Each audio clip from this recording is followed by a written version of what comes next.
தெரியாது. நித்யா மேடமும் மேனகா மேடமும் படிச்சிருக்கு. அடியேன் ஆரம்பிக்கலாமா சுவாமி? ஆரம்பிக்கலாம்.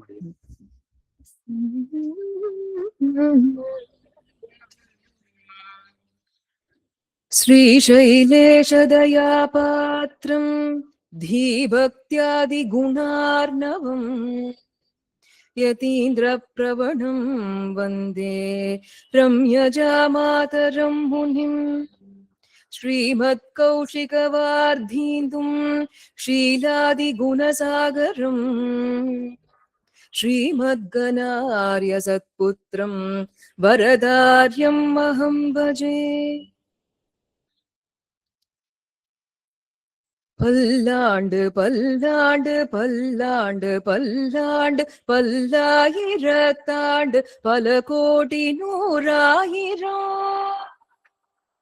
பல்லாண்டு பல்லாண்டு பல்லாண்டு பல்லாண்டு பல்லாயிரத்தாண்டு பல கோடி நூறாயிரம். மல்லாண்டதியதோள் மணிவண்ணா மல்லாண்டதியதோள் மணிவண்ணா உன் சேவடி செவ்வி திருகாப்பு. மல்லாண்டதியதோள் மணிவண்ணா உன் சேவடி செவ்வி திருகாப்பு. அடியோமோடும் நின்னோடும் பிரிவின்றியாயிரம் பல்லாண்டு வடிவாய் நீள் வலமார்பினில் வாழ்கின்ற மங்கையும் பல்லாண்டு. வடிவார் சோதி வலத்துறையும் சுடராழியும் பல்லாண்டு படை போர் பொக்கு முழங்கும் அப்பாஞ்சசனியமும் பல்லாண்டே. படை போர் பொக்கு முழங்கும் அப்பாஞ்சசனியமும் பல்லாண்டே. பல்லாண்டு பல்லாண்டு பல்லாண்டு பல்லாண்டு பல்லாயிரத்தாண்டு பல கோடி நூறாயிரம். ஸ்ரீமதே ராமானுஜாய நமக. ஸ்ரீமத் வரவர முனையே நமக. ஸ்ரீ பாலதன்வி குரவே நமக. ஆழ்வார்கள் வாழி அருளிச் செயல் வாழி. ஸ்ரீயப்பதியான சர்வேஸ்வரனுடைய நிருஹேது கிருபையினாலே மயர்வர மதிநலம் அருளப்பெற்ற ஆழ்வார்கள் அருளிச் செய்த 4000 திவ்ய பிரபந்தத்தை நமக்கு வகுத்து கொடுத்த சுவாமி நாதமுனிகள் அவர் முதலிலே நமக்கு காட்டிய இந்த திருப்பல்லாண்டு பிரபந்தத்திலே நாம் எம்பெருமானை கொண்டாடக்கூடிய முதல் திருநாமம் இந்த மணிவண்ணா அப்படிங்கிற திருநாமம். இந்த திருநாமத்தை பற்றிய சில ஏற்றங்கள் வைபவங்களைத்தான் இன்றைய தினம் நாம் சற்று அனுபவிக்க உள்ளோம். சில மாதங்களுக்கு முன்பாக தனுஷ்கோடி ஐயா அவர்கள் அடியேனை தொடர்பு கொண்டு இந்த மார்கழி மாசத்துல இந்த வாரத்துல ஒரு உபன்யாசம் கொடுக்கணும், ஆனா திருப்பாவையை மொத்தமா சொல்ற மாதிரி இருக்கக்கூடாது, சற்று வித்தியாசமாக கொடுக்க வேண்டும் என்று கேட்க, அந்த நேரத்திலே எம்பெருமானுடைய கட்டாட்சம் அடியேன் மாமணி வண்ணா அப்படிங்கிற தலைப்புல சொல்லலாம் அப்படின்னு சுவாமி கிட்ட விண்ணப்பித்தேன். அவரும் ஏற்றுக்கொண்டார். அன்றைய தினம் தெரியாது, இன்னைக்குதான் தெரியறது. இந்த மார்கழி மாதத்தினுடைய மாலே மணிவண்ணான்னு ஆண்டாள் நாச்சியார் கொண்டாடிய அந்த நாள் பாசனமும் இந்த மணிவண்ணனை கொண்டாடுவது போல அமைந்தது. இது நிச்சயமாக ஆச்சாரியனுடைய அனுகிரகம், கிருபைதான். இதுல என்ன பார்க்க இருக்கோம் அப்படின்னு கேட்டாக்க, பொதுவாக எம்பெருமானுடைய கல்யாண குணங்களை பூர்வாச்சாரியர்கள் ஆழ்வார்கள் எல்லாம் கொண்டாடிண்டே இருக்கிறத நாம் எப்படி கொண்டாட வேண்டும் என்பதற்காக சுலபப்படுத்தி நமக்கு புரியுற மாதிரி கொடுப்பார்கள். அந்த வகையிலே ஸ்ரீ ஊவே பிரதிவாதி பயங்கரம் அண்ணங்கராச்சாரியார்னு நாம் அனைவரும் கொண்டாடக்கூடிய காஞ்சி சுவாமி அவர்கள் எம்பெருமானுக்கும் நாம் லௌகீகமாக பார்க்கக்கூடிய சில விஷயங்களுக்கும் ஒப்பு சாமியத்தை எடுத்து காட்டியுள்ளார். அது ஒரு பெரிய தொகுப்பாகவே எடுத்து காட்டியுள்ளார். அதிலே இருந்து எம்பெருமானுக்கும் மணிக்கும் இருக்கக்கூடிய தொகுப்பு இப்பதானே பார்த்தோம். பல்லாண்டுல கூட மணிவண்ணான்னு கொண்டாடுறார். இத போல ஆழ்வார்கள் பல இடங்கள்ல மணிவண்ணா மணிவண்ணா மாமணிவண்ணான்னு சொல்லி எம்பெருமானை கொண்டாடி உள்ளார்கள். அப்போ அந்த மணின்னு சொல்லி அவனை மணிவண்ணான்னு சொல்லி கொண்டாடுறதுக்கு காரணம் என்னன்னாக்க, இந்திரநீல கல்ல போல இருக்கக்கூடிய எம்பெருமானுடைய திருமேனி நிறம் என்று வைத்து மணிவண்ணான்னு கொண்டாடுறார். அதற்கு மேல ஆழ்வாருடைய பாசுரங்கள் வியாக்கியானங்களே கைவிளக்காக வைத்துக்கொண்டு ஸ்ரீ ஊவே பிரதிவாதி பயங்கரம் அண்ணங்கராச்சாரியார் சுவாமி அவர்கள் எம்பெருமானுக்கு அந்த இயல்பிலேயும் அவனுடைய அந்த சாமியத்தை காட்ட முடியும். மணியோட ஒரு மணினாக்க ரத்னங்கள்னு சொல்லலாம் இல்லையா, அதோட ஒரு சாமியத்தை காட்ட முடியும்னு இந்த தொகுப்பிலே வழங்கியுள்ளார். அதை அடியேன் இந்த அற்புதமான கோஷ்டியிலே நெல்லை சகஸ்ரநாம மண்டலியிலே அடியேன் விண்ணப்பிக்க விழைகின்றேன். அடியேனுடைய ஆச்சாரியன் மற்றும் அனைத்து குருமார்களையும் பணிந்து வணங்கி அனுகிரகத்திற்கு பிரார்த்தித்துக் கொண்டு யதாமதி யதாசக்தி யதா அவகாசம் விண்ணப்பிக்க விழைகின்றேன். பிழைகள் இருப்பின் க்ஷமிக்க பிரார்த்தித்துக் கொள்கின்றேன். அப்போ இப்ப என்ன பார்க்க போறோம்னாக்க, ரத்னம்னு வச்சுக்கலாம், இல்ல அந்த மாமணின்னு சொல்லக்கூடிய நீல ரத்னமான இந்திரநீல கல்லனும் வச்சுக்கலாம். அதுக்கும் எம்பெருமானுக்கும் இருக்கக்கூடிய சாமியங்கள். ஆனா இதுக்கு முன்னாடி நம்ம ஒரு விஷயத்த நன்னா தெரிஞ்சுக்கணும். இப்போ எம்பெருமானுக்கு ஒப்புன்னு சொல்லி, இப்ப தாமரை போல இருக்கக்கூடிய அவனுடைய திருமேனி, அவனுடைய கண்கள் எல்லாம் செவ்வரி ஓடி இருக்கும், இப்படி பல எல்லாம் சொல்லிட்டு வரோமே. அப்ப எம்பெருமான் அவ்வளவுதானா? அவனுடைய அந்த திருவடியோ அந்த திருக்கைகளோ திரு அவயவங்களோ தாமரை போல மட்டும்தான் மிருதுவா இருக்குமான்னு கேட்டா அப்படி இல்லை. ஏன்னா எம்பெருமான் ஒப்பில்லா அப்பனாக இருக்கக்கூடியவன். அவனுக்கு ஒப்புன்னு நம்மளால எதையுமே சொல்ல முடியாது. ஆனால் நம்மதிக்கு எட்டியவரை மிருதுவாக இருக்கக்கூடிய சத்வகுணம் நிறைந்த தன்மையுடன் இருக்கக்கூடியது ஒரு தாமரை. அதனால அதை வைத்து எம்பெருமானுக்கு ஒப்பு சொல்கின்றோம். ஏன் அப்படின்னா அதுதான் நம்மளால முடியும்.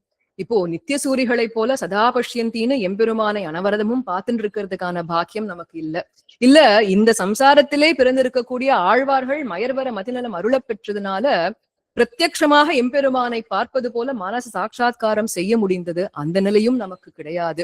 எங்குமுடன் கண்ணன்னு பிரகல்லாத ஆழ்வான் அனுபவித்தது போல இல்ல பார்க்கும் இடமெல்லாம் நந்தலாலா என்று கோபிகைகள் அனுபவித்தார்களே, இந்த நிலையெல்லாம் நமக்கு இல்ல ஒரு மாரீச்சனை போல பயந்தாவது விரக்ஷே பஷ்யாமி என்று ராமனை எல்லா இடங்களிலும் எல்லா மரங்களிலும் பார்த்தானே, அந்த நிலையும் இல்ல.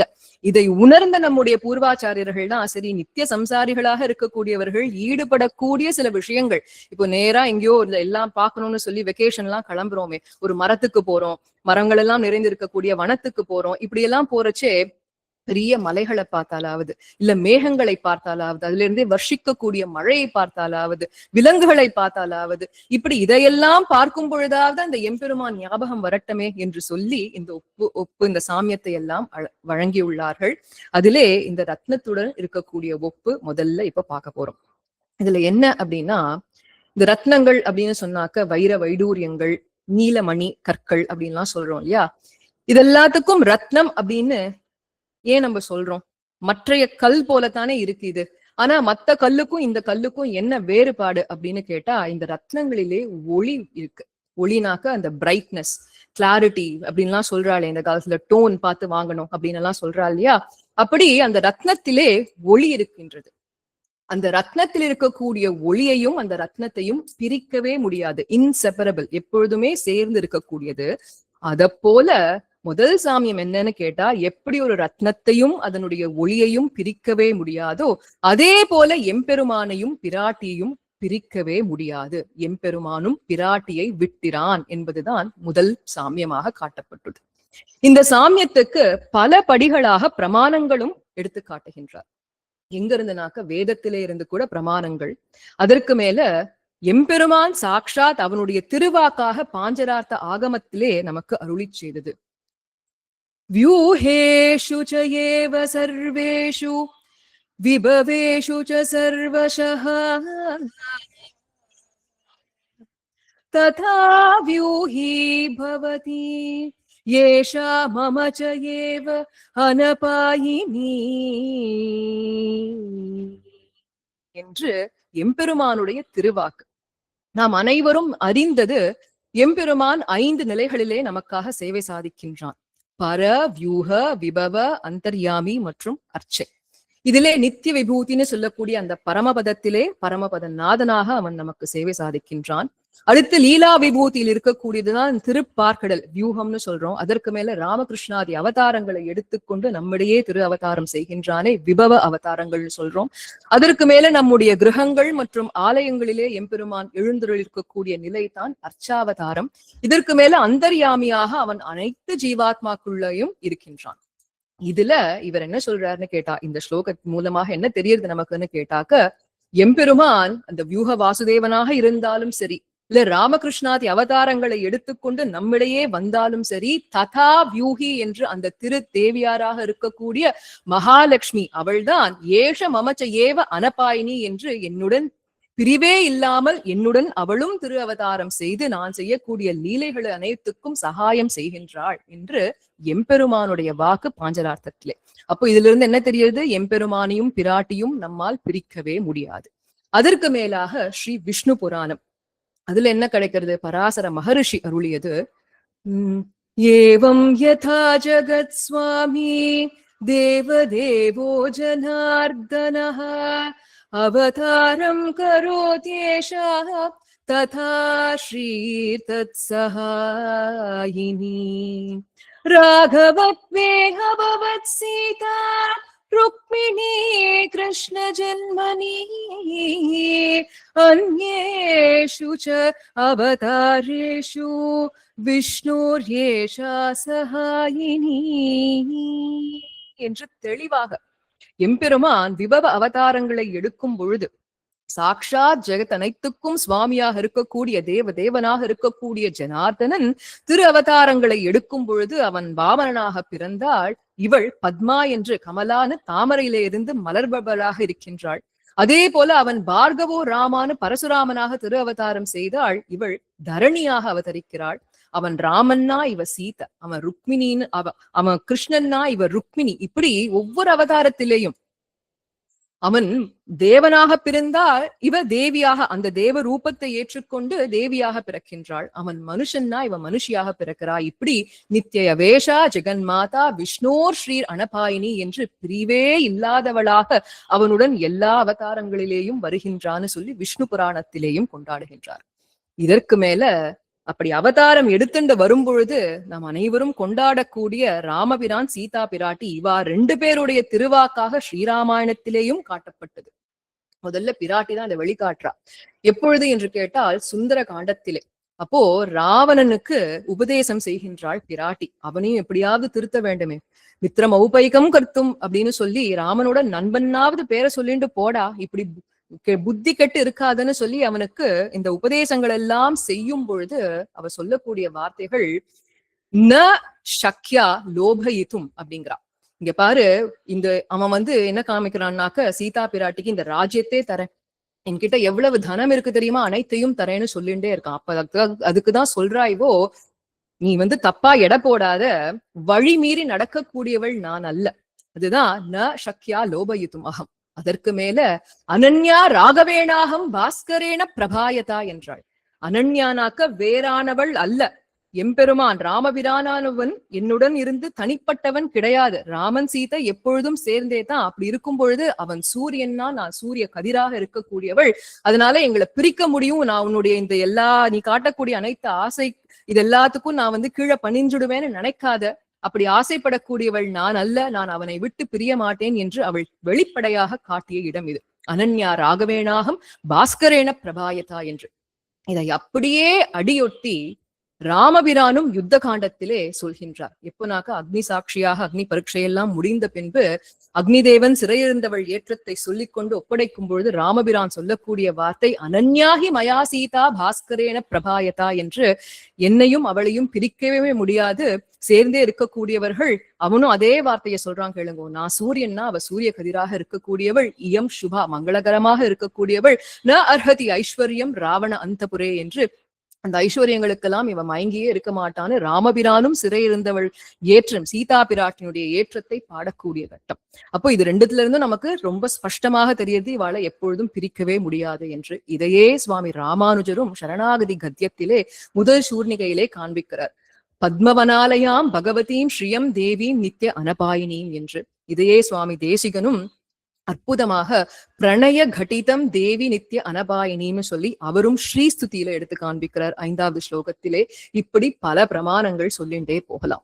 இதுல மிகவும் ரசமாக சுவாமி பராசர பட்டர் அவர் ஸ்ரீ ரங்கராஜ ஸ்தவத்திலே அருளி செய்யக்கூடிய வார்த்தை, ஹே ரங்கராஜ அப்படின்னு அழைத்து அவனிடத்திலே சொல்கின்றார், அனுஜனுகு அப்படின்னாக்க நீ எடுக்கக்கூடிய ஒவ்வொரு அவதாரம் தோறும் அனுரூப ரூப சேஷ்டா என்று உனக்கு ஒத்ததான ஒரு ரூபம், உன்னை போலவே இருக்கக்கூடிய கல்யாண குணங்கள், உனக்கு ஒத்ததான லீலைகள் என்று இவை அனைத்தையும் செய்து கொண்டு இந்திரான்னு சொல்லக்கூடிய மகாலட்சுமியான என்னுடைய தாயார் சமாகமம் உடன் திரு அவதாரம் ந அகரிஷ்யத் யதி, அப்படி உடன் திரு அவதாரம் செய்யவில்லை என்றால் எப்படி இருக்கும் தெரியுமா?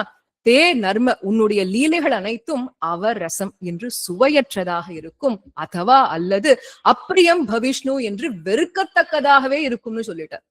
இது துருவம் அப்படின்னாக்க இது சத்தியம் அப்படிங்கிற. ஏன்னா பிராட்டி இல்லாத எம்பெருமானுடைய அவதாரத்தை யோசிச்சு பார்க்க முடியுமா? சீதை இல்லைனாக்க அந்த ஸ்ரீராமாயணம் எப்படி இருக்கும்? இல்ல ருக்மிணிக்காக அவன் செய்த லீலைகள் என்ன, நப்பின்னைக்காக அவன் செய்த லீலைகள் என்ன, இதெல்லாம் இல்லைன்னா அந்த கிருஷ்ணாவதாரம் சுவைக்குமா நமக்கு? அப்போ இவள் பிறப்பதனால்தான் அவனுடைய அவதாரத்துக்கே ஒரு முழுமை கிடைக்கின்றது அப்படிங்கறத ரொம்ப அற்புதமாக எடுத்து காண்பிக்கிறார். இந்த சேர்த்தி எந்த அளவுக்கு இவாளை பிரிக்க முடியாதுன்னு கேட்டா, அவனை இவள் கொண்டு அடையாளம் படுத்துகின்றோம். அதே போல பிராட்டியை எம்பெருமானை முன்னிட்டு அடையாளப்படுத்துகின்றோம். எப்படின்னாக்க பிராட்டியை எப்படி அழைக்கிறோம்? விஷ்ணுபத்தின்னு அழைக்கிறோம். அவனை எப்படி அழைக்கிறோம் அப்படின்னு கேட்டாக்க ஸ்ரீயப்பதின்னு அழைக்கிறோம் இல்லையா? அப்போ அந்த அளவுக்கு இணைந்திருக்க கூடியவர்கள். அந்த மிதுனம் அவ்வளவு விசேஷமான மிதுனம். இதை அடியொட்டித்தான் சுவாமி நம்மாழ்வாரும் அகலகில்லே நிறையும் என்று அலர்மேல் மங்கை உரை மார்பார், அகலகில்லே நிறையும் என்று அலர்மேல் மங்கை உரை மார்பார், நிகரில் புகழாய் உலகமூன்றும் உடையாய் என்னை ஆழ்வானே, நிகரில் புகழாய் உலகமூன்றும் உடையாய் என்னை ஆழ்வானே, நிகரில் அமரர் முனி கணங்கள் விரும்பும் திருவேங்கடத்தானே, நிகரில் அமரர் முனி கணங்கள் விரும்பும் திருவேங்கடத்தானே, புகழோரில்லாடியே முன் அடி கீழமர்ந்து புகுந்தேனே, புகழோரில்லா அடியே முன் அடி கீழமர்ந்து புகுந்தேனே என்று அகலகில்லேன் இறையும்னு கொண்டாடுற. பிராட்டி சொன்ன வார்த்தையாம் இது. அகலகில்லேன் என்று நொடி பொழுதும் எம்பெருமானை விட்டு விலகி இருக்க மாட்டேன். இதற்கு என்ன பலபடியான காரணங்களை சுவாமி நம்பிள்ளை அதி அற்புதமாக ஈட்டு ஸ்ரீ சுக்தியிலே எடுத்து காண்பிக்கிறார். முதல் காரணம் எம்பெருமானுடைய விஷய வைலட்சண்யம், அவனுடைய ஏற்றம் அப்பேற்பட்டு, அதனால அவனை விட்டு அகலகில்லேன் இறையும் என்று அலர்மேல் மங்கை உரைகின்றாள் அந்த திருமார்பிலே. அடுத்த காரணம் என்னன்னு கேட்டா, நமக்காக. ஏன்னா இந்த ஜெகத் மாதாக்கும் ஜெகத் பிதாக்கும் இருக்கக்கூடிய பிள்ளைகள் நாம். இந்த ஜீவாத்மா எப்பேற்பட்டதுனாக்க அபராதங்களுக்கே இருப்பிடமாக இருக்கக்கூடிய இந்த ஜீவாத்மா. அப்பேற்பட்ட இந்த ஜீவாத்மா திடீர்னு ஒரு நாள் அவனுடைய கிருபையினாலே ஒரு ஞான வைராகியம் பிறந்து சரணாகதி செய்ய வேண்டும் என்று நேரா கிளம்பி எம்பெருமான் இடத்திலே போனா, எம்பெருமான் எப்பேற்பட்டவன்? ஸ்வதந்திரன், சுவாமி. என்னடா இவ்வளவு தப்பு பண்ணிட்டு என் முன்னாடி எவ்வளவு தைரியமா வந்து நிக்கிறேன்னு சொல்லி நம்மளை தண்டிக்க கூடும் எம்பெருமான். அப்படி நம்மை தண்டிக்காமல் நாம் சரணம் புகும் பொழுது நம்மை ஏற்று நமக்கு உஜ்ஜீவனத்தை அளிக்க வேண்டும் என்பதற்காக பிராட்டி அங்கே உரைகின்றாள். காரணம் என்னன்னா, இவளுக்கு என்ன திருநாமம்? நாகஸ்டின் நாபராத்தியத்தினே இவளுக்கு திருநாமத்தை சொல்லிடலாம். பாப்பானாம்பா சுபானாமான்னு அவளுடைய சரம ஸ்லோகத்துல என்ன காண்பிக்கிறானாக்க, லோகத்துல யாருதான் தப்பு பண்ணல, எல்லாரும் தப்பு பண்ணிருக்கா. நம்ம குழந்தை மனம் மாறி வந்திருக்கானே, இப்போ சரணாகதின்னு வந்திருக்கானே, அவனை இப்பொழுதே ஏற்றுக்கொள்ள வேண்டும் அப்படிங்கிறதுக்காக. ஏன்னா இந்த ஜீவாத்மா எப்ப வேணா வரலாமே. அப்படி வரும்பொழுது பிராட்டி பக்கத்துல இல்லைன்னா சுவாமி தண்டிச்சுட்டானா? அப்படி தண்டிக்க கூடாது, ஏற்றுக்கொள்ள வேண்டும். அவனுடைய கிருபை போன்ற சௌலபியாதி குணங்கள் எல்லாம் வெளிப்பட வேண்டும், அனைத்து நேரத்திலேயும் வெளிப்பட வேண்டும் என்பதற்காக பிராட்டி எப்பொழுதும் அவனுடைய திருமார்பிலே உறைந்து கொண்டிருக்கா. அதனாலதான் அகலகில்லேன் இறையும் என்று அலர்மேல் மங்கை உரை மார்பா என்று க்ஷமா க்ஷமா க்ஷமா அதை காட்டுவதற்காக, அவன் க்ஷிபாமின்னு தண்டிக்காம க்ஷமா அப்படிங்கிறத காட்டுவதற்காக பிராட்டி இருக்கா. இப்போ இந்த இடத்துக்கு, அந்த அகலகில்லேங்கிற இடத்துக்கு பலபடியாக வியாக்கியானம்னு பார்த்தோமே, அதில் நுட்பமான ஒரு விஷயத்தையும் எடுத்து காட்டுகின்றார். எந்த அளவுக்கு பிரிக்க முடியாது முன்னையே பார்த்துட்டோம். பாஸ்கரேன பிரபாயதா அப்படின்னு சூரியன் சூரிய கதிர், அதை பிரிக்க முடியாது இல்லையா? அத போல இன்னொரு உதாரணம் இங்க என்ன காண்பிக்கிறார்னு கேட்டாக்கா, பூவையும் நறுமணத்தையும் பிரிக்க முடியாது. கரெக்ட் தானே அது. ஏன்னா நறுமணம் வாசனையே இல்லாத பூவை யாரான போய் வாங்குவாளா? பூனே சொல்ல மாட்டோம் நம்ம சொல்ல போனா. அப்போ சூரிய கதிரை பிரிக்க முடியாது, பூவையும் நறுமணத்தையும் பிரிக்க முடியாத அளவுக்கு இணைந்திருக்க கூடியவர்கள்னு சொல்றாளே. இதுல என்ன நுட்பம்னு கேட்டா, அந்த சூரியன் தான் தன்னுடைய கதிர்களுக்கு ஆதாரமாக இருக்கின்றது இல்லையா? கதிர்கள் தனித்து செயல்படுவது கிடையாது. ஆனாலும் அந்த கதிர்களினால சூரியனுக்கு என்ன இன்னும் ஒளிமிக்கவனாக நமக்கு தெரியறான். இப்போ சூரிய கதிர்களை மேகங்கள் எல்லாம் மறைச்சுடுத்தனா சூரியன் இன்னைக்கு வந்ததா இல்லையானே தெரியல நமக்குன்னு தோணுது. ஆனா அந்த கதிர்கள் வந்தா நல்லா பளிச்சுன்னு தெரியறது சூரியன் இல்லையா? ஆனா அந்த கதிர்களுக்கு சூரியன் தான் ஆதாரமாக இருக்கின்றான். அதே போல மலர்கள் எடுத்துக்கலாமே. மலருக்கு நறுமணம் இருக்கு. ஆனா அந்த நறுமணம் எதனால வருது? மலர் தானே அதற்கு ஆதாரமாக இருக்கின்றது. அப்போ நறுமணம் மலருக்கே அடங்கி இருப்பதாக இருக்கின்றது. ஆனால் அதே நேரத்திலே அந்த நறுமணம் மலருக்கு மதிப்பை கூட்டுகின்றதா இல்லையா? இத போல இருக்கக்கூடியவள் தான் பிராட்டி. எப்படின்னா எம்பெருமான் ஸ்வதந்திரன், பிராட்டி அவனை ஆதாரமாக கொண்டிருக்கக்கூடியவள், அவனுக்கே பரதந்திரப்பட்டு இருக்கக்கூடியவள். அப்பேற்பட்ட அந்த பிராட்டியினாலே எப்படி சூரிய கதிர்னாலேயும் மலரினுடைய நறுமணத்தினாலேயும் சூரியனுக்கும் அந்த மலருக்கும் பெருமை சேருகின்றதோ அதை போல பிராட்டியினாலே எம்பெருமானுக்கு பெருமை கூடுகின்றதாம். இதுதான் நம்முடைய அடுத்த உபமானம். முதல் உபமானம் என்ன பார்த்தோம்? எப்படி ஒரு ரத்னத்திலிருந்து அதனுடைய ஒளியை பிரிக்க முடியாதோ அதே போல எம்பெருமானையும் பிராட்டியும் எந்த காலத்திலேயும் பிரிக்கவே முடியாது. எப்படி ஒரு ரத்னத்துக்கு அந்த ஒளியினாலே மதிப்பு அதிகரிக்கின்றதோ, நல்ல பளபளான்னு இருந்தா வைரம் நல்ல மதிப்புன்னு சொல்றோம். நல்ல பளபளான்னு நீலமணிக்கல் இந்த மாசுமே இல்லாம இருந்தா அதற்கு மதிப்பு அதிகம்னு சொல்றோம் இல்லையா? அத போல அந்த ஒளிமிக்க பிராட்டினாலே எம்பெருமானுக்கு பெருமை கூடுகின்றது அப்படிங்கிறதுதான் நம்ம அடுத்து பார்க்கக்கூடிய சாமியம். அவள் சம்பந்தத்தினாலே இவனுக்கு ஏற்றம் அப்படிங்கிற சாமியம். இப்போ திருப்பாவை அப்படிங்கிறதுனால திருப்பாவையிலே எந்த இடத்துல ஸ்பஷ்டமா காட்டப்பட்டிருக்குன்னு கேட்டாக்க, ஆறாயிரப்படியினுடைய வியாக்கியானத்திலே காட்டுகின்றாள். நப்பின்னை பிராட்டியை எழுப்பும் பொழுது திருவே துயிலெழாய் அப்படின்னு எழுப்புறா இல்லையா? அந்த திருவேங்கிற இடத்துக்கு வியாக்கியானம் விடும் பொழுது சுவாமி அழகிய மணவாள பெருமாள் நாயனார் அவர்கள் உதார வாக்குகள் ஆகின்றார் திருமங்கை ஆழ்வாரும் ஆளவந்தாரும் ஆழ்வானும் பட்டரும் என்று அருளி செய்தார். எதற்காக இப்படி சொன்னானா, எம்பெருமானுடைய பெருமையை பாட வந்த இவர்கள் எம்பெருமானுக்கு அந்த பெருமையெல்லாம் பிராட்டியை முன்னிட்டே என்று பாடி வைத்தார்கள். அதனால இந்த ஏற்றம். என்ன பாடினார்? திருமங்கையாழ்வார் என்ன சொல்றார்? திருவுக்கும் திருவாகிய செல்வா அப்படிங்கிறார். நமக்கு பிராட்டி தான் லக்ஷ்மி, லக்ஷ்மிகரமாக இருக்கக்கூடியவள், அனைத்து நல்லதையும் நமக்கு கொடுக்கக்கூடியவள், தனத்துக்கு இருப்பிடம்னு சொல்றோம். She is the goddess of virtue அப்படின்னு சொல்றோம் இல்லையா? அப்பேற்பட்ட அந்த லக்ஷ்மிக்கே லக்ஷ்மிகரமாக இருக்கக்கூடியவன் பிராட்டி. அதுதான் திருவுக்கும் திருவாகிய செல்வான்னு கொண்டாடுற. இதையே ஸ்ரீ பராசர பட்டரும் ஸ்ரீயஹா ஸ்ரீஹி ஸ்ரீரங்கேஷயாங்கிறார். அதே போலதான் சுவாமி ஆளவந்தாராகட்டும் ஸ்ரீஹி ஸ்ரீயம்னு சொல்லி கொண்டாடுற. இதெல்லாம் எதை காண்பிக்கிறது? எம்பெருமான், அதாவது பிராட்டிக்கே லக்ஷ்மிகரமாக சம்பத்தை கொடுக்கக்கூடியவனாக இருக்கக்கூடிய எம்பெருமானே அப்படின்னு சொல்லி கொண்டாடுறான். இது எப்படி அப்படின்னாக்க, ஸ்ரீராமாயணத்திலே ஒரு கட்டம், மாரீச்சன் கிட்ட ராவணன் வந்து எனக்கு நீ உதவி பண்ண வேண்டும், சீதையை நான் அபகரிக்க வேண்டும் அப்படின்னு வந்து கேட்டு இருக்கான். நம்ம எல்லாருக்கும் தெரிஞ்ச விஷயம் தானே. சீதையை அபகரிக்க வேண்டும், எனக்கு நீ உதவி பண்ண வேண்டும், பொன்மானாக மாறு அப்படின்லாம் சொல்லும் பொழுது இந்த மாரீச்சனுக்கு அப்படி ஒரு பீதி, அப்படி ஒரு பயம்.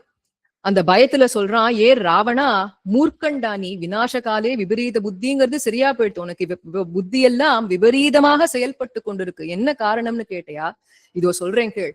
இந்த ராமபிரான் தசரத ராமனாக, அதாவது அவனுடைய திருக்கல்யாணத்துக்கு முன்பு தசரத ராமனாக இருக்கும் பொழுதே 12 வயசு பையன்.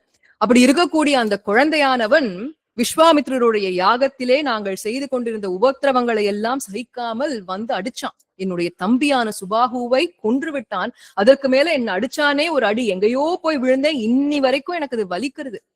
அப்பேற்பட்ட ராமன் அப்பொழுதே அவனுக்கு அவ்வளவு தேஜஸ் எல்லாம் இருக்க, இப்பொழுது அவன் ஜனகனுடைய பெண் பிள்ளையான சீதையை மணந்து கொண்டு சீதா ராமனாக, ஜானகி ராமனாக இருக்கானே, அவனுடைய தேஜஸ் எப்பேற்பட்டது தெரியுமா? அப்பிரமேயம் ஹி தத்தேஜோ யஸ்யஸ்ஸா ஜனகாத்மஜா நத்வம் சமர்த்தகா தாம் ஹர்த்தும் ராம சாபாஸ்ரயாம் வனே என்று உனக்கு அந்த சாமர்த்தியம் கிடையாது, உன்னால பிடிக்க முடியாது. ஏன்னா அவனுடைய தேஜஸ் இப்பொழுது அப்பிரமேயம், லிமிட்லெஸ்ஸா இருக்கு. அதனால உன்னுடைய மனசை மாத்திக்கோ. அதற்கு மேல அவர்கள் சேர்த்தியில் இருக்காளே, அந்த சேர்த்தியே அவர்களுக்கு ரக்ஷணம். அதுல இருந்து அவளை பிரிக்கவே முடியாது. அதனால நீ நாசத்தை அடைவான்னு சொன்னான். ஆனா கேட்கல ராவணன். தாயையும் தந்தையும் பிரித்தான், நாசத்தை அடைந்தான். அப்போ இதுல இருந்து என்ன தெரியுதுனாக்கா, அந்த பிராட்டியை முன்னிட்டு தசரத ராமனாக இருந்ததை விட சீதாராமனாக இருக்கும் பொழுது அவ்வளவு ஏற்றம். அப்போ பிராட்டியை முன்னிட்டு பிராட்டியினால் அவனுக்கு பெருமை, அவனுக்கு ஏற்றம்னு இப்படி பலபடியாக காட்டப்பட்டது. அதனால்தான் அவள் சம்பந்தத்தினாலே அவனுக்கு என்னெல்லாம் ஏற்றங்கள்னு கேட்டாக்க, அந்த வடிவழகு அவளாலே, குணங்கள் எல்லாம் அவளாலே, சோபை அவளாலே, மகிமை அவளாலே, மேன்மை அவளாலே, நீர்மை அவளாலேன்னு இப்படி அழிக்கின்றே போகலாம். இதை கொண்டாடும் விதமாகத்தான் ஸ்ரீவைகுண்ட ஸ்தவத்திலே சுவாமி கூரத்தாழ்வான் அதி அற்புதமான ஒரு ஸ்லோகத்தை இட்டருளினார். ரொம்ப நுட்பமான ஒரு விஷயத்தையும் காட்டினார். அதை இப்பொழுது நாம் அனுபவிக்கலாம். யஸ்யாஹ கடாக்ஷணம் அனுக்ஷணம் ஈஸ்வராணா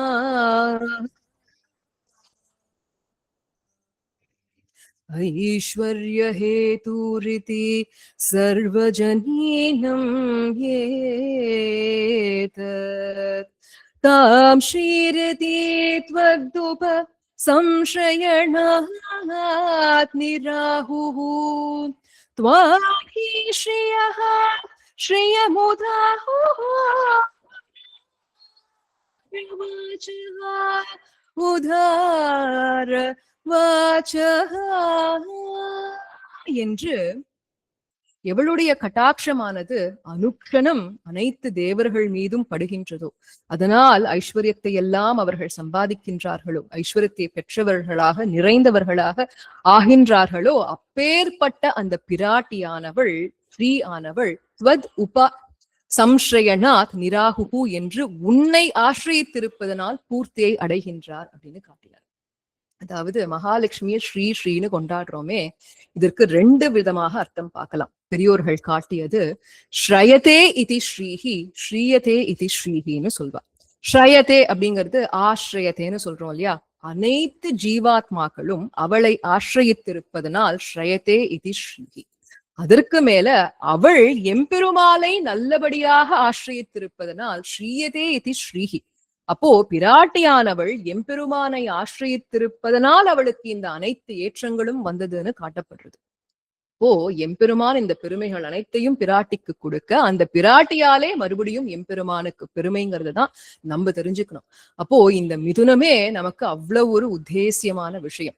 இது எந்த அளவுக்கு பிராட்டினால் எம்பெருமானுக்கு பெருமைனாக்க, இவன்தான் எம்பெருமான், இவன்தான் சர்வேஸ்வரன்னு அந்த அவனுடைய சர்வேஸ்வரத்து மேன்மையை காட்டுவது கூட இந்த பிராட்டியை முன்னிட்டேதான்.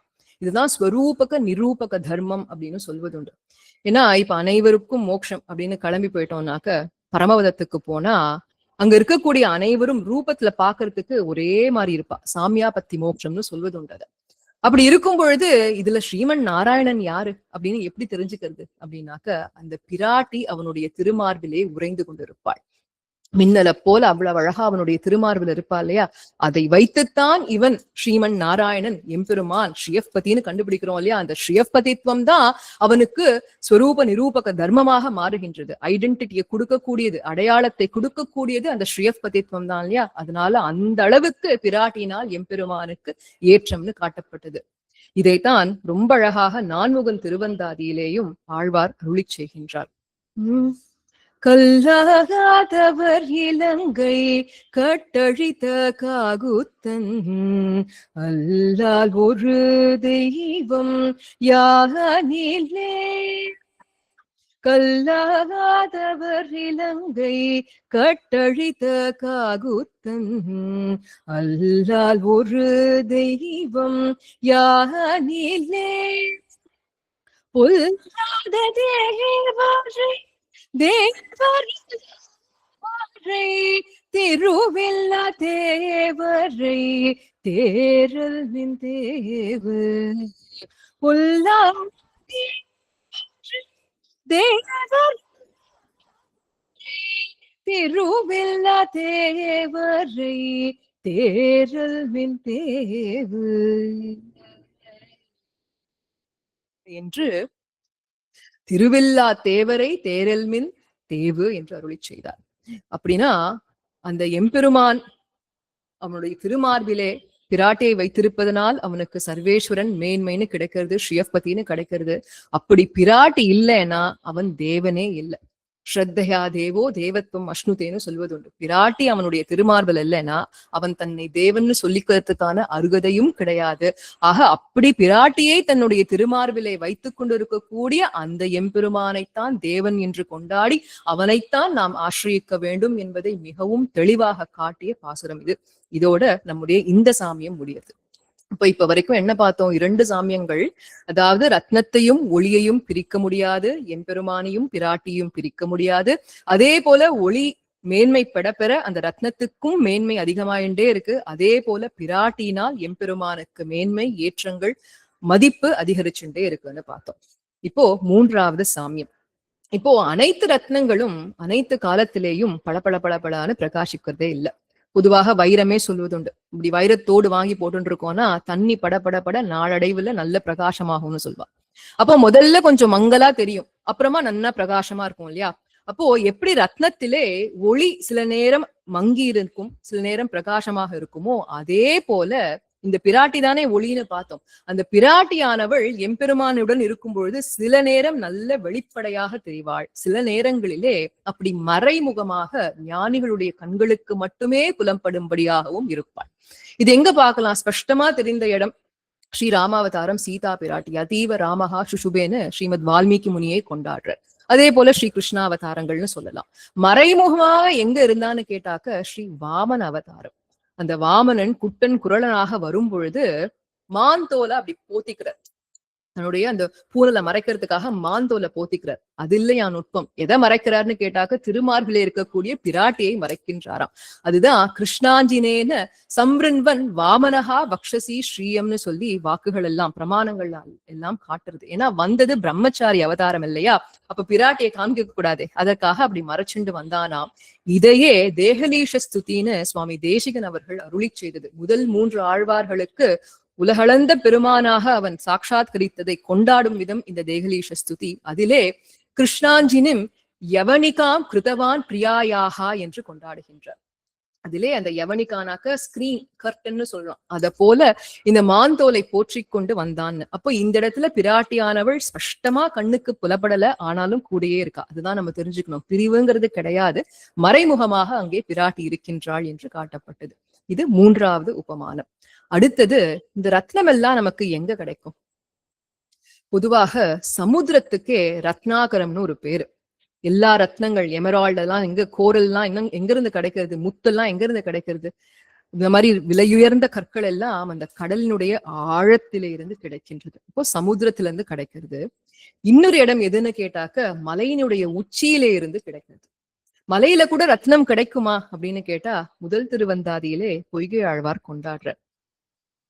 ஊரும் வரியரவம் உன் குரவர் மால் யானை, ஊரும் வரியரவம் உன் குரவர் மால் யானை, பேரெறிந்த பேரு மணியை காருடை மின் என்ற போற்றட கடமே அசுரர் மின் என்ற போர்த்தடையோ கடமை வேல சூரர் என்று தீடும் என்று ஊரும் வரியரவும் உன் குரவர் மால் யானை. அந்த குரவர்கள் கிட்ட இருந்து ஆரம்பிக்கிறார் இந்த கதைய. அதாவது திருமலையில இருக்கக்கூடிய குரவர்கள் எல்லாம் நித்தியசூரிகளுக்கு சமமா.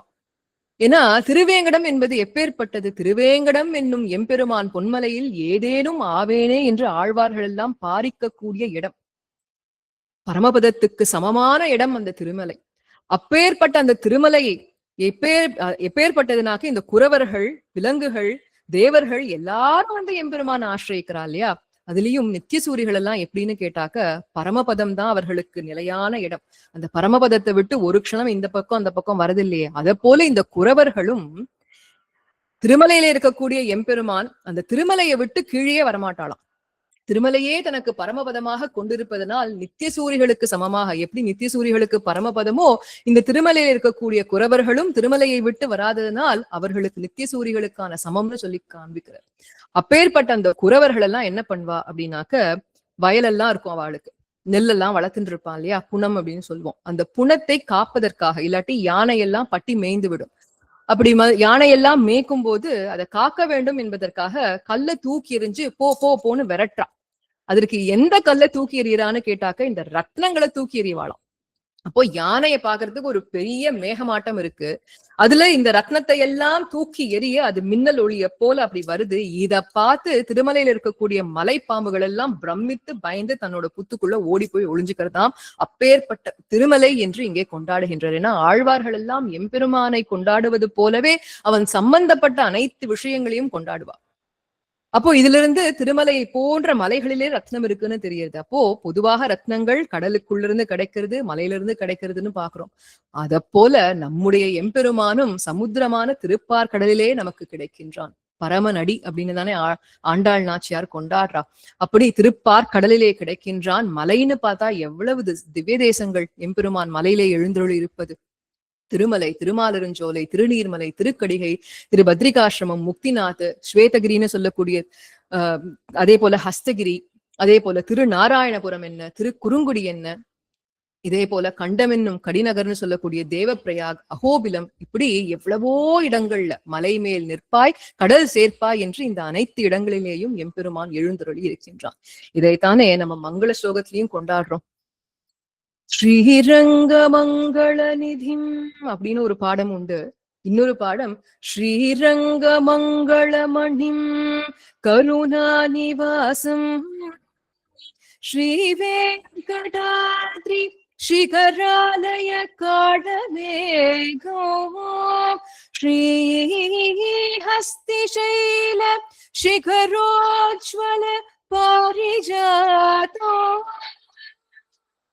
ஸ்ரீஷம் நமாமி சிரசா யதுஷைல தீபம்.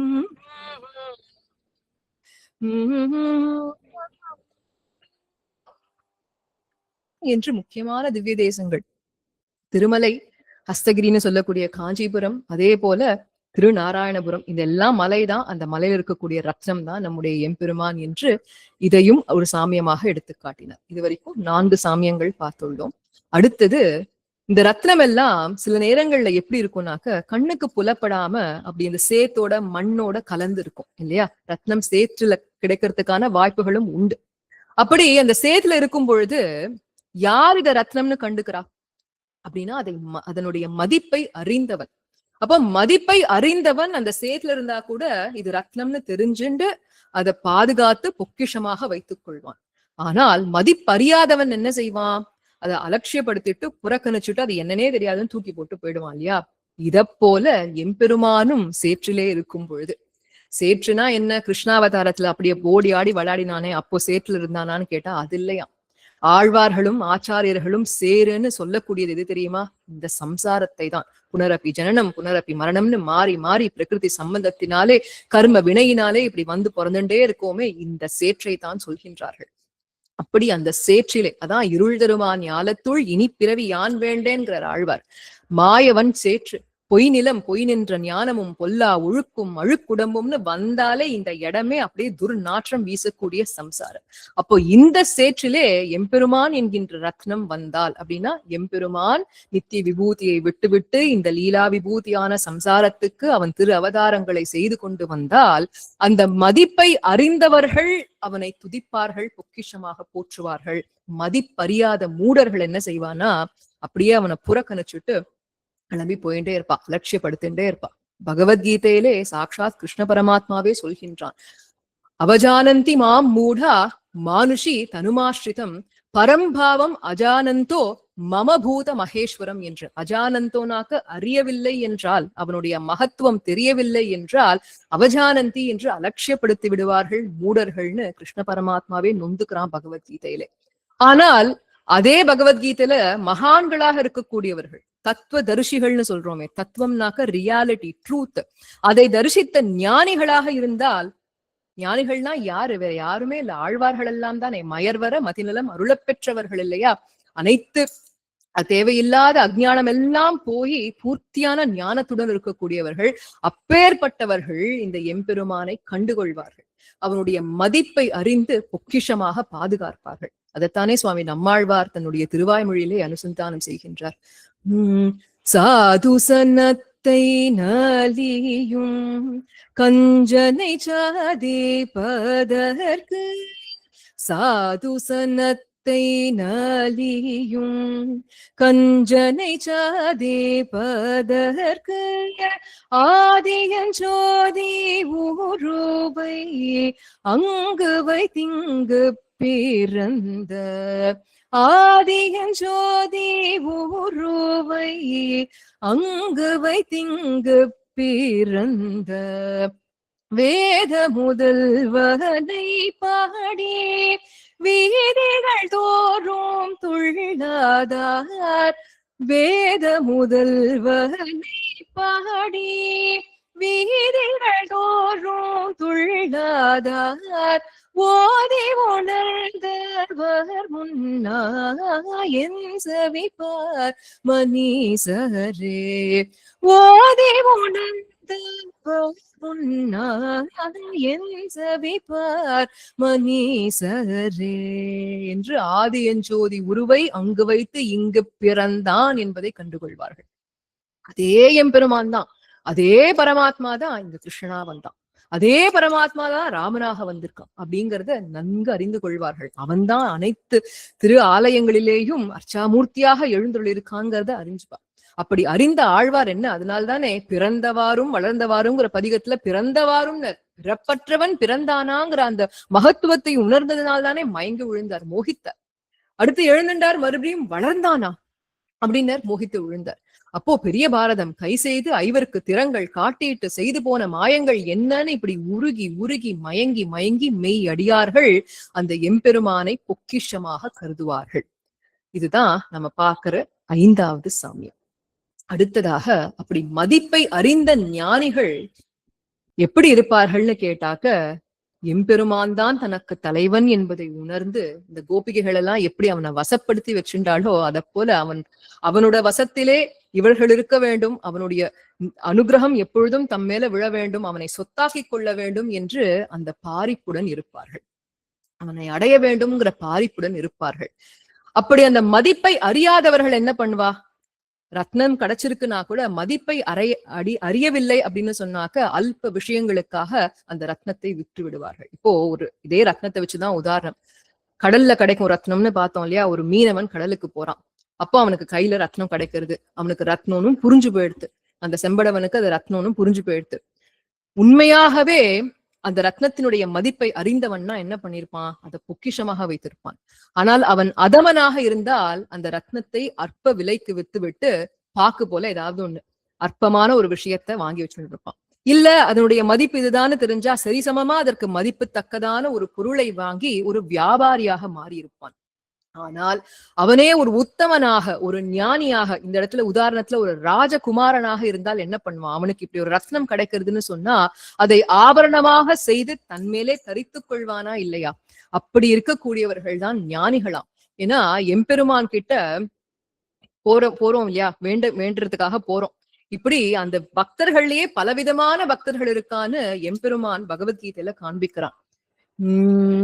चतुर्विद्या भजन्ते मां जनाः सुकृतिनोऽर्जुन, अर्थो जिज्ञासु अर्थार्थी ज्ञानी च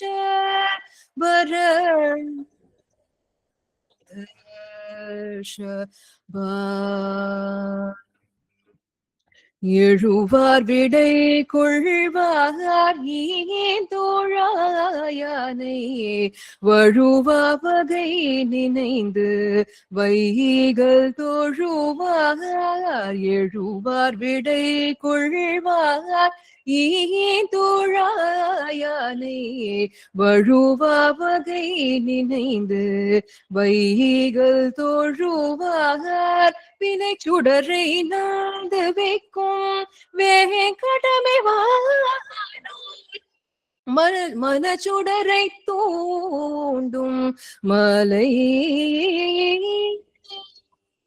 வினை சுடரை நாடு வைக்கும் வேங்கடமே வானோர் மனச்சுடரை தூண்டும் மலை என்று இப்படி அர்த்தார்த்தி ஆர்த்தி ஜிக்ஞாசு ஞானி எழுவார் விடை கொள்வார் ஈந்துழானையே வழுவா வகை நினைந்திருக்கக்கூடியவர்கள் என்று இப்படி பக்தர்களே வித்தியாசம் உண்டு. சில பேர் எம்பெருமான் கிட்ட எனக்கு இது வேணும், எம்பெருமான் தான் ரத்னம்னு வச்சுக்கோங்க, அந்த ரத்னத்தை வச்சுண்டு தன்னுடைய அந்த சம்சார வாழ்க்கைக்கு தேவையானதையெல்லாம் பூர்த்தி செய்வா.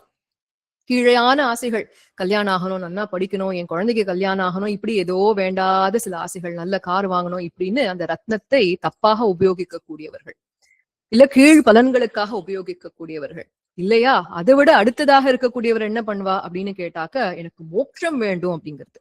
மோட்சம் வேணும்னு எம்பெருமான ஒரு ஒரு ஒரு ஒரு மீன்ஸா யூஸ் பண்றோம் இல்லையா, ஒரு உபாயமாக யூஸ் பண்றோமே, அதுவுமே உண்மையான பிரயோஜனம் இல்லைன்னுட்டா. அதெல்லாம் வியாபாரிகளைப் போல அப்படிங்கிறார்கள் நம்முடைய ஆழ்வார்களும் பூர்வாச்சாரியர்களும். ஏன்னா ஞானியாக இருக்கக்கூடியவன் பக்தி எப்படி செய்வான் எம்பெருமான் கிட்டனாக்க, பக்தி செய்வதே பலனாக செய்வன். இந்த பக்தியை செய்து அவனிடத்திலே இருந்து ஏதாவது ஒண்ணு பெற வேணுங்கிறதுக்காக இல்ல, பக்தி செய்வதே பலன். அதனாலதான் வாசுதேவஹா சர்வம் இதிச்ச மகாத்மா சுதுர்லபகானுட்டார் கிருஷ்ண பரமாத்மா. அப்படி ஞானிகள் கிடைப்பதெல்லாம் ரொம்ப ரொம்ப கஷ்டம் என்று அருளி செய்கின்றார் அவரே பகவத்கீதையில. ஏன்னா ஞானியாக இருக்கக்கூடியவன் அற்ப பலன்களை விரும்பாமல் எம்பெருமானே ரத்னமே எனக்கு நீதான் வேணும்னு கேட்பான். மோட்சத்தை கூட விரும்ப மாட்டார்கள். அதுதானே தொண்டரடிப்பொடி ஆழ்வாரும் திருமாலையில என்ன கேட்கிறார், பச்சை மாமலை போல் மேனி பவளவாய் கமல செங்கன் அச்சுதாமரே ஆயர்த்தம் கொழுந்தே என்னும் இச்சுவை தவிர யான் போய் இந்திர லோக மகளும் அச்சுவை பெறினும் வேண்டேயே அரங்கமானகருளானே இச்சுவை தவிர யான் போய் இந்திர லோக மகளும்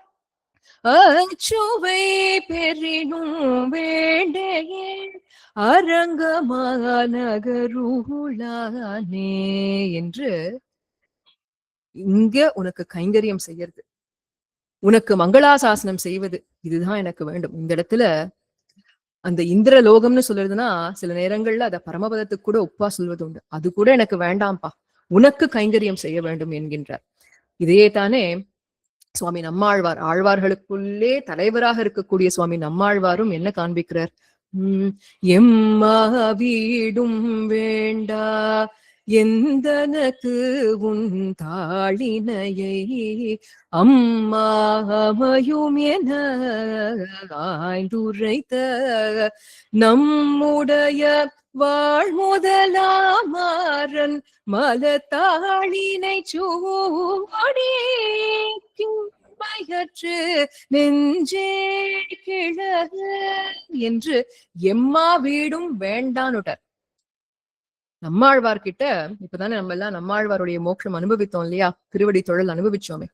இப்போ நம்மாழ்வார்கிட்ட எம்பெருமான் கேட்கிறார், ஏன்னா இவர் கதர்றார், அவ்வளவு பாரிக்கிறார் இல்லையா, இந்தா பிடி மோட்சம் அப்படின்னாராம்.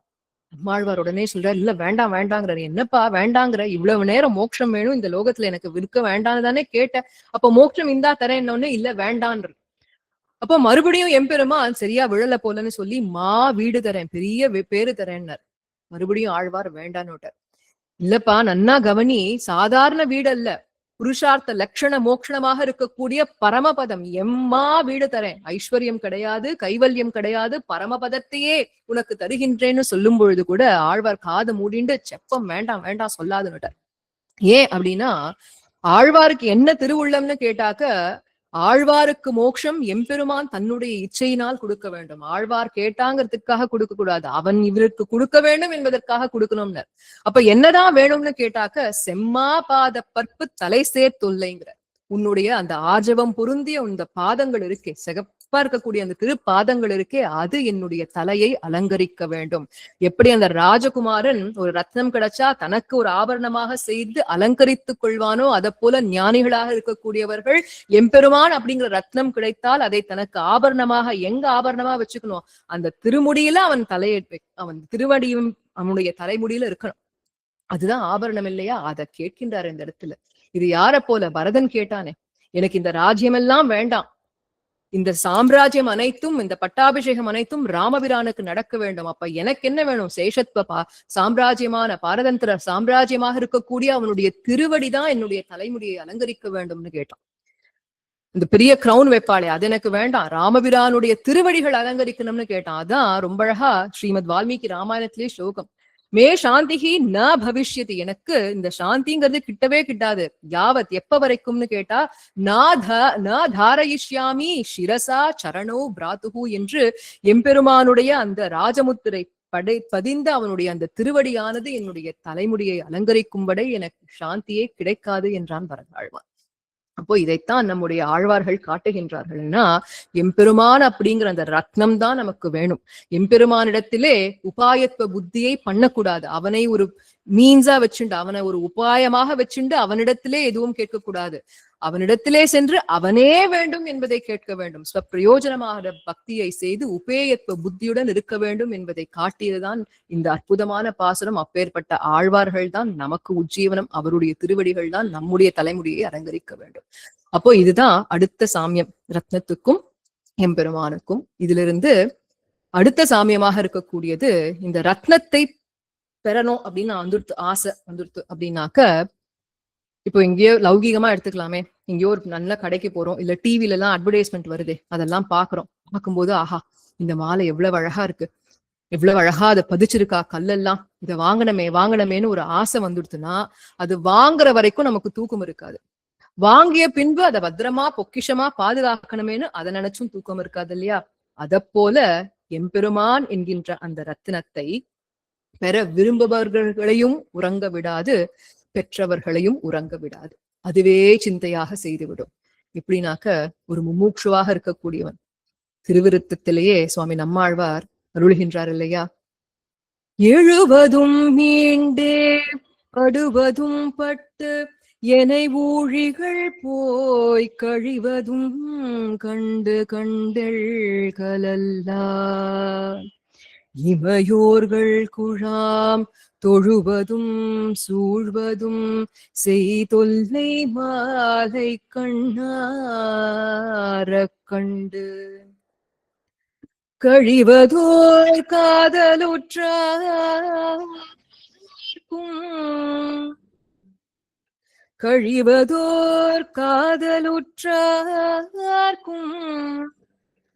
உண்டோ கண்கள் துஞ்சுதல்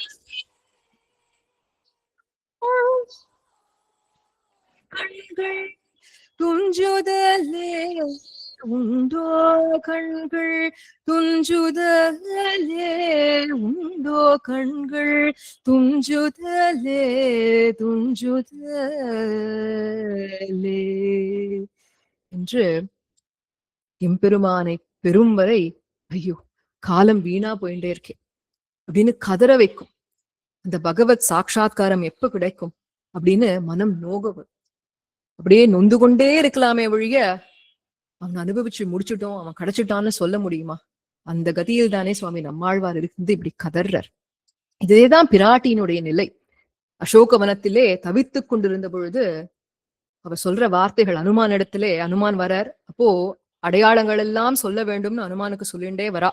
காகாசுர விருத்தாந்தம் என்னன்னு, ஏகாந்தமாக இருந்த பொழுது நடந்த நிகழ்வுகள் என்னன்னு சொல்லிண்டே வரா இல்லையா? அப்போ அவர் சொல்லக்கூடிய வார்த்தைகள் என்னன்னா, சோக அபிகர்ஷிதா, இந்த சோகத்துல நான் மூழ்கி இருப்பேன், இந்த சோகத்துல இருந்து எப்ப வெளில வருவேன்னு தெரியுமா? சம்ஸ்பிருஷேயம் சகாம புருஷ வியாகிரம்னு இருக்கக்கூடிய ராமபிரானுடைய அந்த சம்ஸ்லேஷம், அவன் எப்பொழுது என்ன அப்படி தொடரானோ, எப்பொழுது அவனுடைய திருவடிகளின் மீது படுகின்றதோ அப்பொழுதுதான் எனக்கு இந்த சோகத்திலே இருந்து விடுபடுவேன், இந்த சோகத்தில இருந்து விடுதலை எனக்கு அப்பொழுதுதான் என்று சீதா பிராட்டினுடைய வாக்கு கதற வைக்கக்கூடியது, அவனை பெரும் வரைக்கும் கதற வைக்கக்கூடியது. ஹாஸ்யமாக பூர்வாச்சாரியர்கள் எல்லாம் சொல்வதுண்டு, ஸ்ரீராமாயணத்திலே சுதந்திரனான ராமபிரான் உறங்கினான்னு சரித்திரம் உண்டு.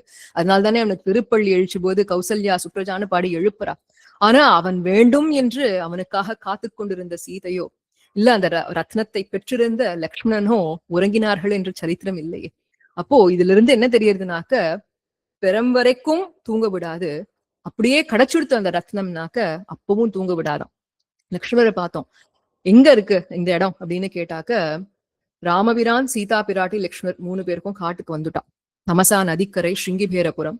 அந்த இடத்திலே கங்கைக்கு அந்த தலைவனாக, நாவாய்கள் அனைத்துக்கும் தலைவனாக இருக்கக்கூடிய குகன், அந்த குகனுடைய அந்த மாளிகையில் தான் அன்றைய தினம் தங்குகின்றார். குடிசை மாளிகைன்னு எங்க அந்த காட்டுக்குள்ளதான் தங்கின்னு இருக்காவா. அப்பொழுது ராமபிரானுக்கு அந்த படுக்கையெல்லாம் போட்டு வைக்கிறா. குஷ அப்படின்னு சொல்லக்கூடிய படுக்கையெல்லாம் விரிச்சு வைக்கிறா. அந்த புல்லு மேல ராமபிரான் சயனித்து கொண்டிருக்கான், சீதா பிராட்டை சயனித்து கொண்டிருக்க, ராமபிரானுக்கு என்ன தீங்கு வந்து விடுமோ என்று அஞ்சி அஞ்சி லக்ஷ்மணர் ராமரை சுத்திண்டே காவல் காத்து கொண்டிருந்தாராம். காவல் சோர்வற்று. அதான் பார்த்தோமே, ரத்னத்தை பெற்றாலும் உறக்கம் இல்லைன்னு பார்த்தோம் இல்லையா, அப்படி சுத்திண்டே வந்துட்டு இருக்க. இப்போ இதை பார்த்த குகப்பெருமாளுக்கு ஒரு சந்தேகம், ஒரு பயம். அவருக்கு என்னன்னா, ஒரு தம்பி பரதாழ்வானுக்கு ராஜ்யம் வேண்டும் என்று ராமபிரான காட்டுக்கு அனுப்பிச்சாலே, அதே போல இந்த லக்ஷ்மணன்கிற ஒரு தம்பி தனக்கு ராஜ்யம் வேண்டும்ங்கிற ஆசையினாலே ராமபிரானை இங்கு கொன்று விட்டு மறுபடியும் அயோத்தியாவுக்கு சென்று ராஜ்யத்தை செய்தால், இதெல்லாம் லக்ஷ்மணனை பத்தி தெரியாது, பரதனை பத்தி தெரியாது அந்த நிலையில இருக்கக்கூடிய குகன். அதனால ராமபிரானுக்கு லக்ஷ்மணனால் என்ன தீங்கு வந்து விடுமோ என்று அஞ்சி அஞ்சி லக்ஷ்மணன் சுத்தின்னு இருக்க, அதை சுத்தி சுத்தி இவர் மறுபடியும் வந்தாராம். இதை பார்த்து கொண்டிருந்த குகனுடைய அடியாள்கள் பரிகரங்கள் எல்லாம் அவா என்ன நினைச்சான்னா, நம்முடைய ராஜாவான குகனே இப்பொழுதுதான் முதல் தடவை ராமபிரானை பார்த்திருக்கான், இந்த குகனால நம்முடைய ராமபிரானுக்கு ஏதாவது தீங்கு வந்துடுத்துனா என்ன பண்ணுறது, அவளும் இப்பதான் முதல் தடவை பாக்குறா, ஆனா அவளுக்கு பயம், குகனே ராமபிரானை கொண்டுட்டான்னா என்ன பண்ணுறதுங்கிற பயத்தினாலே இப்போ ராமபிரான் சயனிச்சுட்டு இருக்கார், அதை சுத்தி லக்ஷ்மணன் சுத்தின்னு இருக்கான், அதை லக்ஷ்மண காவல் காத்துண்டு குகன் சுத்தின்னு இருக்கான். இப்ப இந்த குகனை காவல் காத்துண்டு குகப்பெருமானுடைய பரிகரங்கள் அனைத்தும் சுத்தியதான். இதைத்தான் ரொம்ப அழகா ஸ்ரீவச்சன பூஷணத்திலே சுவாமி பிள்ளை லோகாச்சாரியார் சொல்றார். இளைய பெருமாளை ஸ்ரீ குகப்பெருமாள் அதிசங்கை பண்ண, இருவரையும் அதிசங்கை பண்ணி ஸ்ரீ குகப்பெருமாள் பரிகரம் பெருமாளை நோக்கிற்றே அப்படிங்கிறார். ஏன் அப்படின்னா இதற்கு என்ன காரணம், ஒரு நாள் முகத்திலே விழித்தவர்களை வடிவழகுபடுத்தும் பாடாயிற்று இது என்று எம்பெருமானுடைய அந்த வடிவழகும் அவனுடைய வைலட்சண்யமும் அவனுடைய விசேஷமும் அவனுடைய குணங்கள் எல்லாம் இப்படித்தான் படுத்தும். அவனை பார்த்துட்டா வேற எதுலயுமே மனசு போகாது, அவனை பொக்கிஷமாக காத்துக்கணும்னு அந்த எம்பெருமான் ரத்னமாக பெற்ற பின்பும் அவனை ரட்சித்துக் கொண்டே இருப்பார்கள். அதனால்தானே உரகல் உரகல் உரகல் ஒன்சுடர் ஆழியே சங்கேன்னு மங்களாசாசன பலர் வயிறு பிடித்து மங்களாசாசனம் செய்யக்கூடிய சுவாமி பெரியாழ்வாரும் யாரும் தூங்கிடாதீங்க நித்திய சூரிகளுக்கு கட்டளை இடுறார். நித்திய சூரிகளே சதா பஷ்யந்தி சூரியகான்னு அனிமிஷர்களாக கண்ணை ஒரு இப்படி கூட பண்ணாம சொட்டாம அப்படியே பார்த்துட்டு இருக்கக்கூடியவர்கள், கண் கொட்டாமல் இருக்கக்கூடிய அவர்களுக்கே இவர் கட்டளை இடுறார். அப்போ இந்த ரத்னத்தை பெற்றுவிட்டாலும் அவ்வளவு ஏற்றம் ஒருவரை உறங்க விடாது. அதே போல இந்த ரத்னம் எவ்வளவு விலை உயர்ந்ததாக இருந்தாலும் இப்படி முந்தானில முடிச்சு வச்சுடலாம் இல்லையா, அதே போல எம்பெருமான் எவ்வளவு உயர்ந்தவனாக மேன்மை குணங்கள் பொருந்தியவனாக இருந்தாலும் பத்துடையடியவர் கெளியவன் பிறர்களு கரிய வித்தகன் மலர் மகள் விரும்பும் நம் மாறும் பெறலடிகள் மத்தொரு கடை வெண்ணை களவினில் உறவிடையா பொன்னோடு இணைந்திருந்தேங்கிய எளிவே என்று அவனுடைய அடியவர்களுக்கு எளியவனாக மாறிவிடுவான். பற்றுடைய அடியவர்கள், பற்று பற்று அப்படின்னாக்க ஏதோ அப்படி கர்மஞான பக்தி யோகம் எல்லாம் பண்ணி சதா சர்வ காலம் அவனை நினைச்சுண்டு ஜபம் பண்ணிட்டு இப்படியெல்லாம் இருக்கணும்னு அவசியம் இல்லையா. இச்சை அப்படிங்கிற ஒரு பற்று இருந்தா போதும். எனக்கு உன்னை பிடிக்கும்பா, உன்னை நான் சென்றடைய வேண்டும்னு இப்படி ஒரு இச்சை, அந்த இச்சையை மட்டுமே அதிகாரமாக டிசைர்னு சொல்றோமே, அது இருந்தாலே போதும். எம்பெருமான்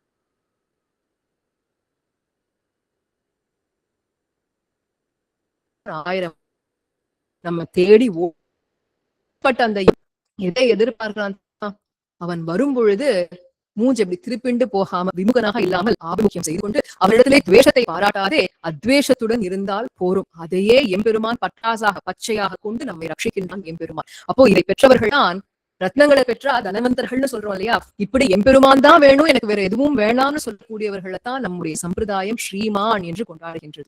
பொதுவாகவே ஸ்ரீனாக்க லட்சுமிகரம் பெற்றவர்கள் அர்த்தம். ஸ்ரீமான்னு யாரு சொல்றோம்னாக்க எம்பெருமானே வேண்டும் என்று வந்து விபீஷண ஆழ்வான் தியக்த்வா புத்ரா தாராமகான்னு எல்லாரையும் தொலைத்துட்டு எம்பெருமானே வேணும்னு வந்து நின்னவர்.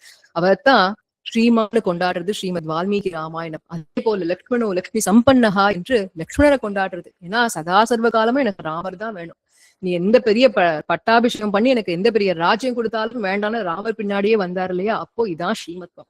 எப்படி ரத்னத்தை பெற்றால் தனவந்தன் ஆகின்றானோ எம்பெருமானை பெற்றால் எம்பெருமானே வேண்டும் என்று சொல்லக்கூடியவர்களுக்கு தான் அந்த ஸ்ரீமத்வத்தையும் தருகின்றது.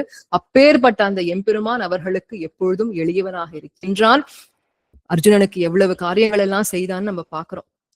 ஆனால் அதே எம்பெருமானிடத்திலே விமுகனாக அவன் வேண்டான்னு கிளம்பிட்டானா பிறர்களுக்கு அரிய வித்தகனாக இருக்கின்றான் எம்பெருமான்.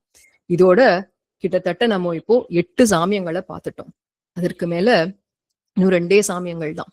அதாவது ரத்னத்தை இழந்து விட்டோம்னு சொன்னான். இப்போ பெற்ற ரத்னம் மதிப்பு தெரியறது, ஸ்ரீமத்வம் கிடைச்சிடுத்து, தனவந்தர் ஆயிட்டார். ஆனா அதே ரத்னம் தொலைஞ்சு போயிடுத்துன்னா, லாக்கர்ல இருந்து தொலைஞ்சு போயிடுத்து, ஆத்துல வச்சுட்டு இருக்கான், திருடன் வந்து தூக்கிட்டு போயிட்டான் அப்படின்னாக்க எவ்வளவு வருந்துவார்கள், கதறி கதறி அழுவா, எங்கெல்லாமோ போய் கம்ப்ளைண்ட் கொடுப்பா, எப்படியாவது கிடைக்காதான்னு தேடி தேடி ஓடுவார்கள் இல்லையா? அத போல எம்பெருமான் என்னும் ரத்னத்தை இழந்தாலும் கதறி கதறி அழப்பண்ணும்படியாக இருக்கும். எங்க பார்க்கலாம்? இதே ஸ்ரீமத் வால்மீகி ராமாயணத்திலே வரதாழ்வானுடைய சரித்திரம் என்ன, தசரதனுடைய சரித்திரம் என்ன. இழவுக்கு உறுப்பு இந்த தசரதன்னு சொல்லி ராமபிரானை பிரிந்த மாத்திரத்திலேயே உயிரும் போச்சு தசரதனுக்கு. அதற்கு மேலாக பெருமாள் திருமொழியிலே சுவாமி குலசேகர ஆழ்வார் அவர்கள் தசரதனுடைய நிலையிலே இருந்து கொண்டு அதே போல தேவகியினுடைய நிலையிலே இருந்து கொண்டும் அந்த ரத்னத்தை இழந்தால் எவ்வளவு ஒரு தவிப்பு இருக்கும்னு காண்பிக்கிறார் இல்லையா? தேவகி பிராட்டி எதை இழந்தா? கிருஷ்ண பரமாத்மாவினுடைய அந்த வளரும் பருவத்தை மொத்தத்தையும் இழந்துட்டா. ஒரு தாயாக தாய்ப்பால் கொடுக்கவில்லை, தன்னுடைய குழந்தை முதல்ல அம்மான்னு கூப்பிடும்போது கேட்கவில்லை, முதல் அழுகை குரலை கூட கேட்கவில்லை, அந்த குழந்தைக்கு அலங்காரம் செய்ய முடியவில்லை, குழந்தைக்கு ஒரு நாமகரணம் கூட செய்ய முடியவில்லை, அந்த குழந்தை 4 அடி எடுத்து வைக்கிறத பார்க்க முடியல. இப்படி இழந்துட்டோமே இழந்துட்டோமே இழந்துட்டோமே. இவை அனைத்தையும் ஸ்ரீமத்வம் பெற்ற திருவாக இருக்கக்கூடிய யசோதா பிராட்டி பெற்றாள், தனக்கு இல்லை என்பதை வருந்துகின்றாள் தேவகியினுடைய புலம்பலில். பக்தோபாய புஜங்ககாருடமணி, அந்த மணியை இழந்துட்டோமேங்கிறார். பக்தோபாய புஜங்ககாருடமணி த்ரைலோக்ய ரக்ஷாமணி கோபீலோச்சன சாதகாம்புதமணி சௌந்தர்யமுத்ராமணி யாகாந்தாமணி ருக்மிணி தனகுச்ச द्वन्द्वैकभूषामणि श्रेयो देव शिखामणि दिशन्तु नो गोपालचूडामणि गोपालचूडामणि.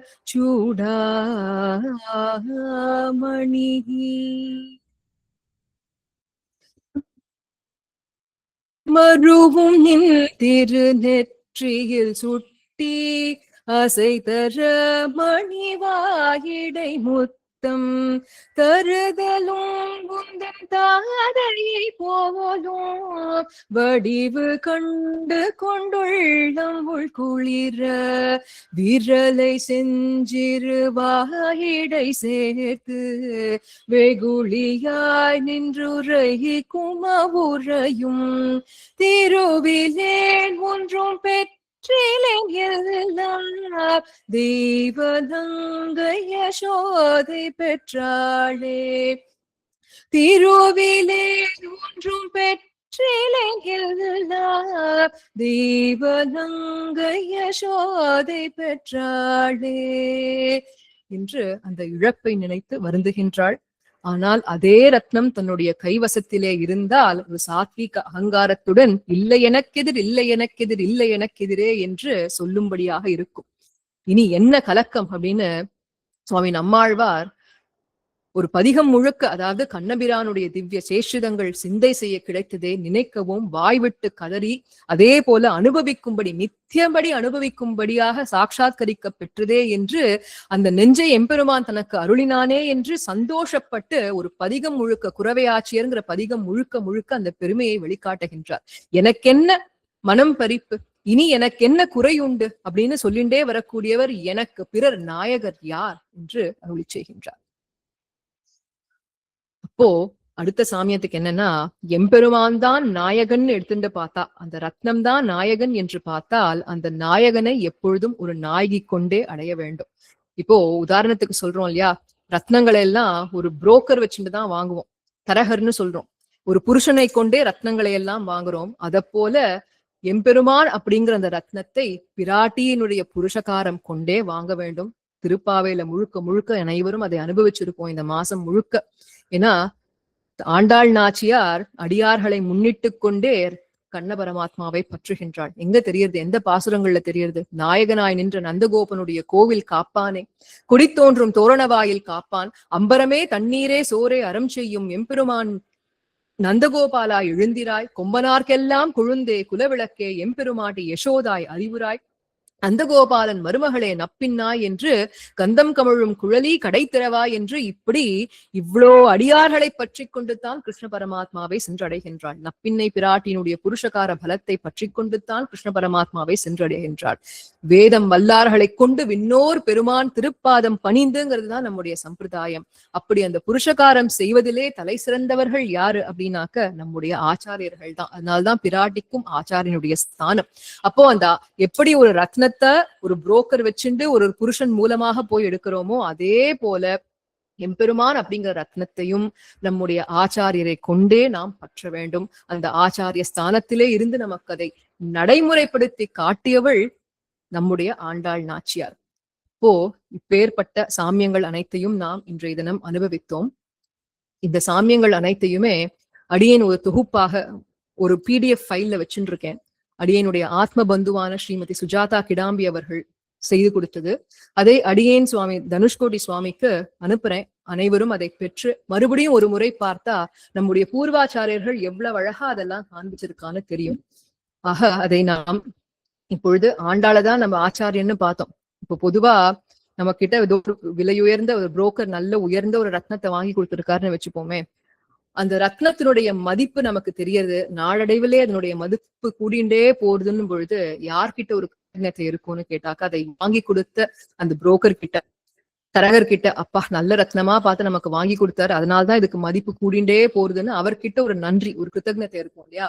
அத போல நமக்கு எம்பெருமானை காட்டி கொடுத்த ஆச்சாரியரிடத்தே எப்பொழுதும் கிருத்தஞதை இருக்கும். அப்படி கொடுத்த அந்த ஆண்டாள் நாச்சியார் இந்த மாமணி வண்ணனை கொண்டாடியதை அனுபவித்து நிறைவு செய்வோம். மாலே மணிவண்ணா, மாலே மணிவண்ணா, மார்கழி நீராடுவான் மேலையார் செய்வனகள் வேண்டுவன கேட்டியேல், ஞாலத்தையெல்லாம் நடுங்க முரல்வனம் பாலன வண்ணத்தும் பாஞ்ச சன்னியமே, போல்வன சங்கங்கள் போய் பாடுடையனவே, சால பெரும் பறையே பல்லாண்டி செய்பாரே, கோல விளக்கே கொடிய விதானமே, ஆலினிலையாயருளேலோயும் பாபாய், ஆலினிலையாய் அருளேலோயும் பாபாய்.